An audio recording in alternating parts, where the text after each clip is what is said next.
Hi guys, welcome back to episode 53. It's been a while, hasn't it, Heather? Just a skosh. Yeah.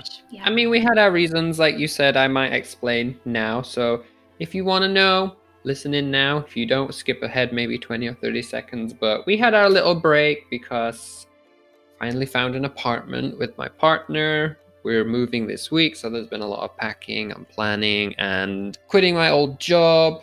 I got sick again, very, very sick again from dealing with that place, so that threw us off as well. But everything is now back on track. And it means we're back. And I've honestly missed it so much. And I just want to say thank you to everyone who's still been listening while we've been away. And even from the looks of it, all the new listeners we've had, even though there's been no new episodes. So that's exciting. I'm definitely excited. I don't know about you, Heather.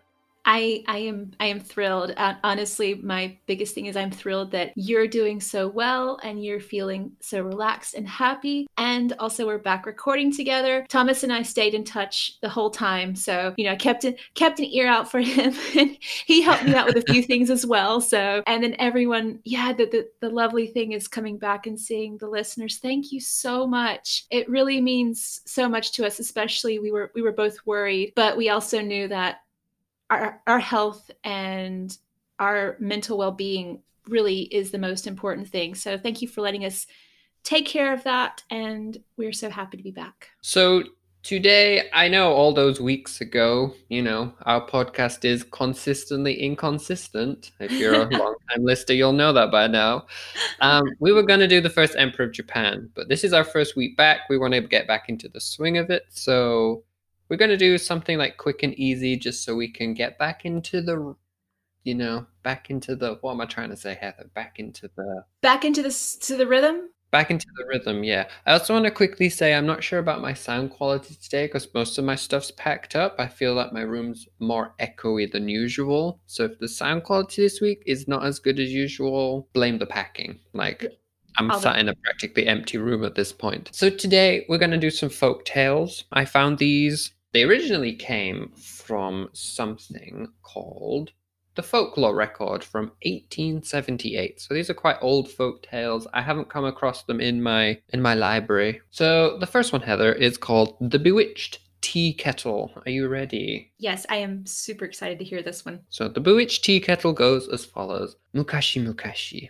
A long, long time ago, the priest of a Buddhist temple at Tatebayashi in the province of Pekin found an old iron boiler amongst a lot of lumber, one of the kind of tea kettles formerly used on many great occasions. Now, unfortunately, it looked as if it had been ill-used, and it was very old and quite battered. But the priest was a thrifty man, and a lover of old-fashioned things, so he was looking to see what he could do to make use of this kettle amongst the lumber. He cleaned it up, and filling it with water, set it on the fire to boil. To his great amazement, it seemed to move, and the head, tail, and the forelegs of a badger seemed to grow out of the kettle. Before he could say the ever-ready prayer of his sect, it then jumped from the fire and tried to escape. But the priest calling to his neophyte to come and aid him, they beat the badger down with brooms and caught it, and put it, sadly, into a box. Now there was a dealer in old metal in the village who was known to this priest, and the neophyte was sent to bring him to the temple immediately. But nothing was said to the metal worker about the tricks of the pot, and when the box was opened to show the dealer, it seemed to be the same old, dirty, and rusty thing that the priest had already found and cleaned. And so the dealer would not give him any more than 10 cents for it. The priest, however, after some attempts to obtain more for such a heavy kettle, closed the bargain and was glad to be rid of it. Now the dealer found it heavier to carry than he first thought, but he somehow managed to get it home. The same night, he was awoken from his sound sleep by noises that seemed to come from the corner where he had placed the kettle earlier, but they ceased when he sat up to watch. Fancying there might be a thief, he was quite cautious, and presently in place of the pot he saw a great badger dancing about in a way that astonished him, skipping from place to place and balancing itself in the strangest attitudes until the poor man was quite frightened. Early the next morning, he went to visit a friend, another old metal dealer, and told him about these badgers' tricks. The old man said he had once heard a tale about a child and a tea kettle that had been bewitched, and he thought that perhaps the one bought from the priest might be the very same. He advised his friend, therefore, to exhibit the kettle as a curiosity, for if the badger's goodwill and confidence could be gained, it would bring its possessor great fortune. He also advised that no prayers should be said or religious ceremony observed near the place where the tea kettle was, as such it would anger the badger and interfere with the exhibition. The dealer took his friend's advice and, erecting a temporary building, succeeded in getting the badger to show off his tricks to the public. When the tea kettle was placed on the stage, it would not move until there was a crowded audience. Then, assured that everyone had paid his entrance fee, it would gradually develop its head, limbs, and tail, and go through the funniest performances on a tightrope with umbrella, fans, and many other things, dancing and tumbling, finally disappearing suddenly. And here the old rusty kettle would be seen back on stage once more. Now, because of this, the dealer became a very rich man, but he feared he had incurred the wrath of one of the Buddhist deities, and he therefore made presents of money to the temples so that the priests might pray for him and avert the punishment he feared he had incurred. For by giving up a portion of his wealth, he hoped to enjoy the remainder for many years and be sure of a happy life thereafter. The priest who had sold the tea kettle was a clever man and had no difficulty in obtaining enough money to build a fine new temple.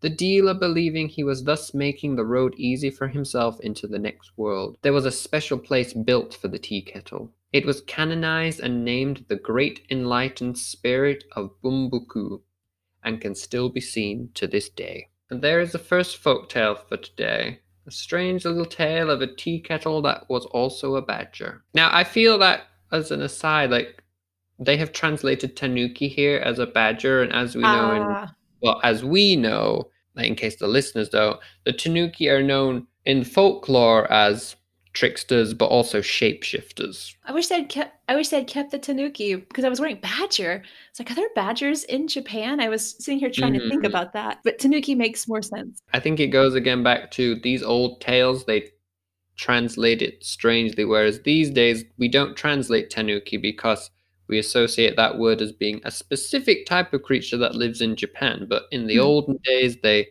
translated things differently so people could probably understand better. Like, Western people would understand a badger better than a tanuki if they read the text. Something I ran into when I was teaching at schools is I would often get people asking, like, oh, what does this word mean in English? Like, oh, well, quite a few words, Japanese words are known in America. So we use like, edamame and sushi, and like even like onigiri, I think, is becoming more standard to use rather than rice ball. So a lot of words, I think back in the day, they did translate to English, but now the proper words, the proper names are being used instead of the translation. And the students and the teachers were quite interested. Like, really? You use like the Japanese word? I'm like, yeah, it's really cool. It's amazing to actually use, the right word instead of translating it, because then you don't know what it is when you come here and you say, oh, do you have this? What's that? I had similar things when I was at school. Like, they would often ask, like, oh, what is this in English? And it's like, no, we use the same word. Even like kanji. They were like, oh, kanji in English is Chinese character. I was like, that's technically correct, but in England, we would just say kanji because everyone understands now what kanji means. So yeah, it's very interesting. I love how language changes over time. I'm very bad at learning languages, but I still find it interesting how they change. Absolutely. That's especially even English. My concept of English has changed since coming here and meeting so many different people from like other countries who use either English as a first language or a second or a third language. Yeah. My understanding of English has changed and evolved, and I love how it's become this beautiful, it's this living thing that does change, and we adapt to it, and some faster than others, but it's true. And even, Japanese has evolved as well. Words and even form has changed in the past, the last, 50 years especially. because with the evolution of the internet and social media, words and things change. I think it's changed even faster, it feels like. Yeah, definitely. But you like the tale then? We got into talking about language, and yes, I loved the story. The story it was cute. I wasn't expecting it to Yeah, it be was so strangely cute. cute. Normally in stories like that, you always feel there'll be a bad outcome for the supernatural creature, but actually this one was allowed to carry on its quirky life. It's just someone made money off him. But yeah, he wasn't like beaten or enslaved or anything. He was just left to do his thing, which I quite like. I'm really curious though about the tightrope and the umbrella and fan. That sounds very much like circus entertainment. I do wonder again if that was slightly changed from the original to fit the Hmm. idea of circus in the Western world. Be something to look into. Thank you. That's Cute all right. story, cute find. So, very quickly then, folktale number 2 for today, and then I suppose you do have a poem for us, don't you? I do. I have an interesting way to do it. So, but let's hear your tale. I want to hear this one too. Okay. So the next one is called The Sparrow's Wedding. In the days of old, so mukashi mukashi, there lived in the forest at the back of an old shrine, not far from the path, a sparrow called Chiyosuke. Now he had been for a long time looking for a suitable wife for his eldest boy, Chiyotaro, being anxious that he should settle down and become more steady and industrious. As usual, he had formally arranged with a neighbor a match between his daughter and Chiyotaro. But the girl had died, and the boy was now, as his father thought, quite free. Such was not the case, however, because one day when Chiyotaro went to visit the shrine of his tutelary saint, he met the daughter of Suzuyemon, and was such charmed by her pretty face and modest ways that he fell in love with her directly, and suddenly decided that he would have her or none as his future wife. When he went home, he took the first opportunity to confide his wish to his mother, and so she promised to help him. Chiyosuke was sorry his son had not made a grander match, but as there was nothing to be said against the character of Osuzu and her family, he, with a little coaxing, consented. The next thing to be done was to find some elderly woman who was intimate with both families and a good matchmaker, to act as a go-between in such cases, and who was smart and clever in finding out everyone's business. Now, there is rarely much trouble in finding out such a one, for, if they manage well, they are sure to receive nice presents from all parties, and they generally try hard to earn them. Dressing herself in her best clothes, and asking that one of Chiyosuke's maidservants might attend upon her to make a little more show, the matchmaker paid a visit to Osuzu's family. The good folk guessed the object of the visit to be an offer of marriage for their daughter, but as they were duty bound, and according to old customs, they cleverly avoided appearing to know it, and evaded every attempt to bring about the subject in their talk. After many pipes of tobacco had been whiffed, and many cups of tea sipped, they at length admitted that Osuzu was not as yet betrothed, but they were in no hurry. There was plenty of time, and her pretty face and cleverness would get her a rich husband eventually.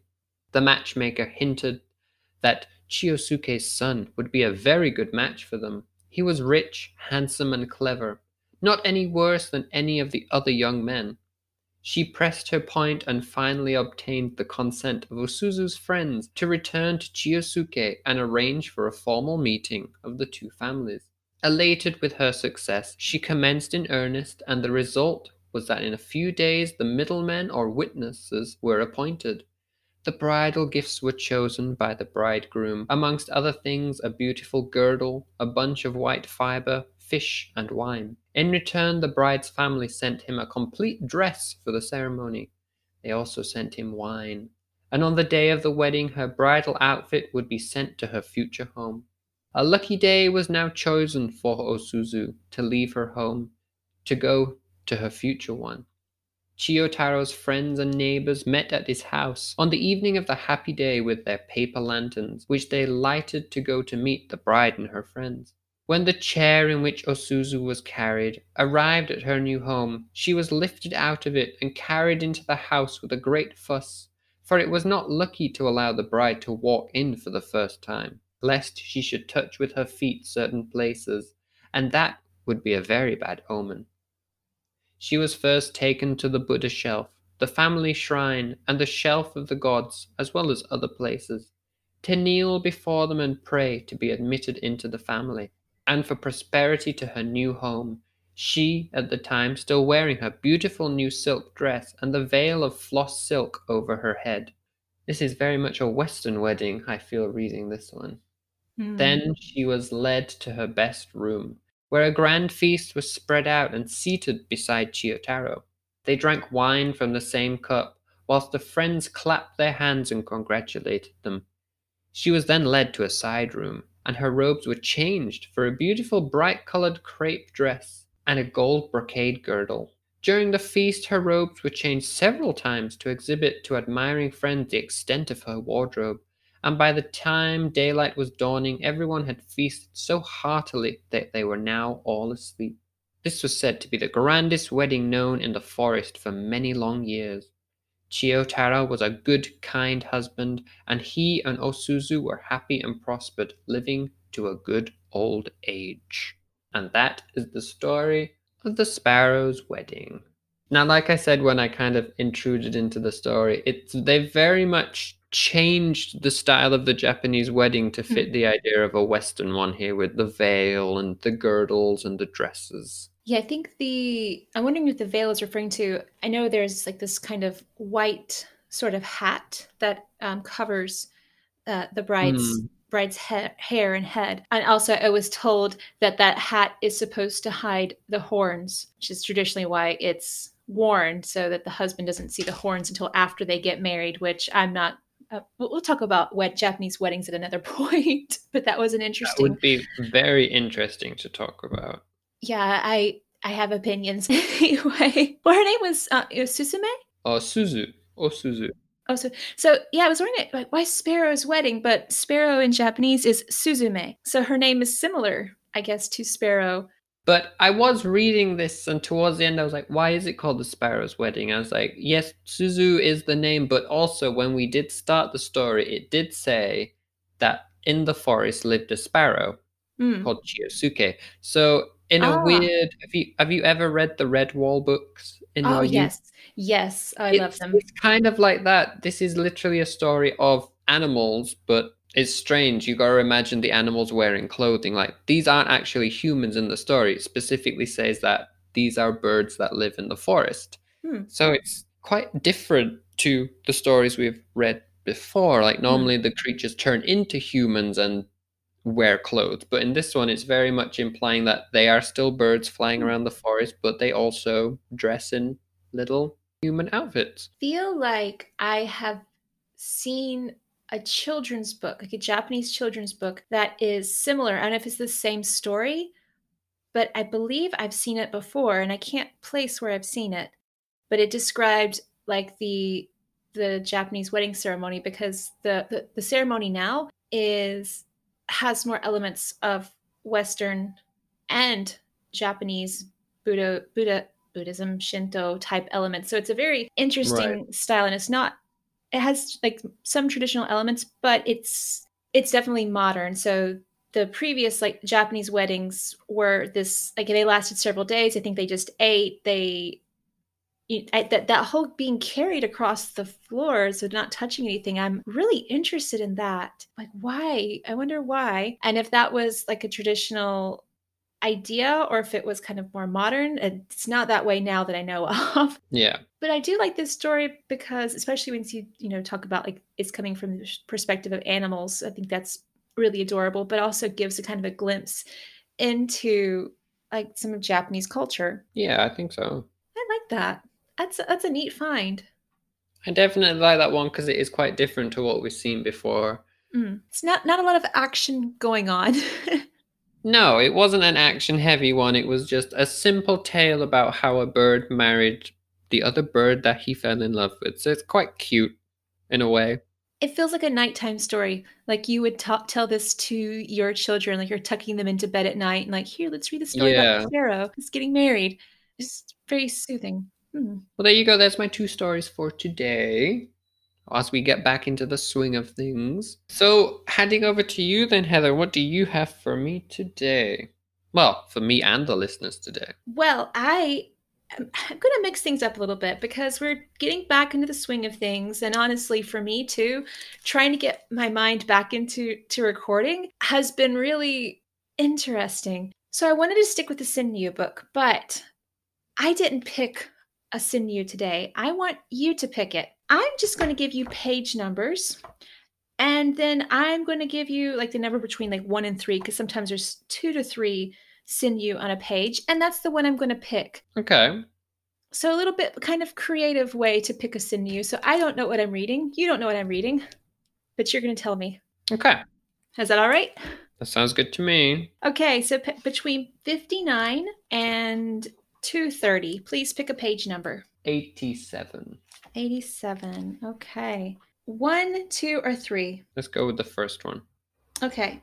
Okay, this is going to be interesting. Okay, ready? Yes. 聖書に知らぬ字のある親の顔。 Shirani. Is that like to understand or to know? Yes. Okay. So this is poem about knowing something. Mm-hmm.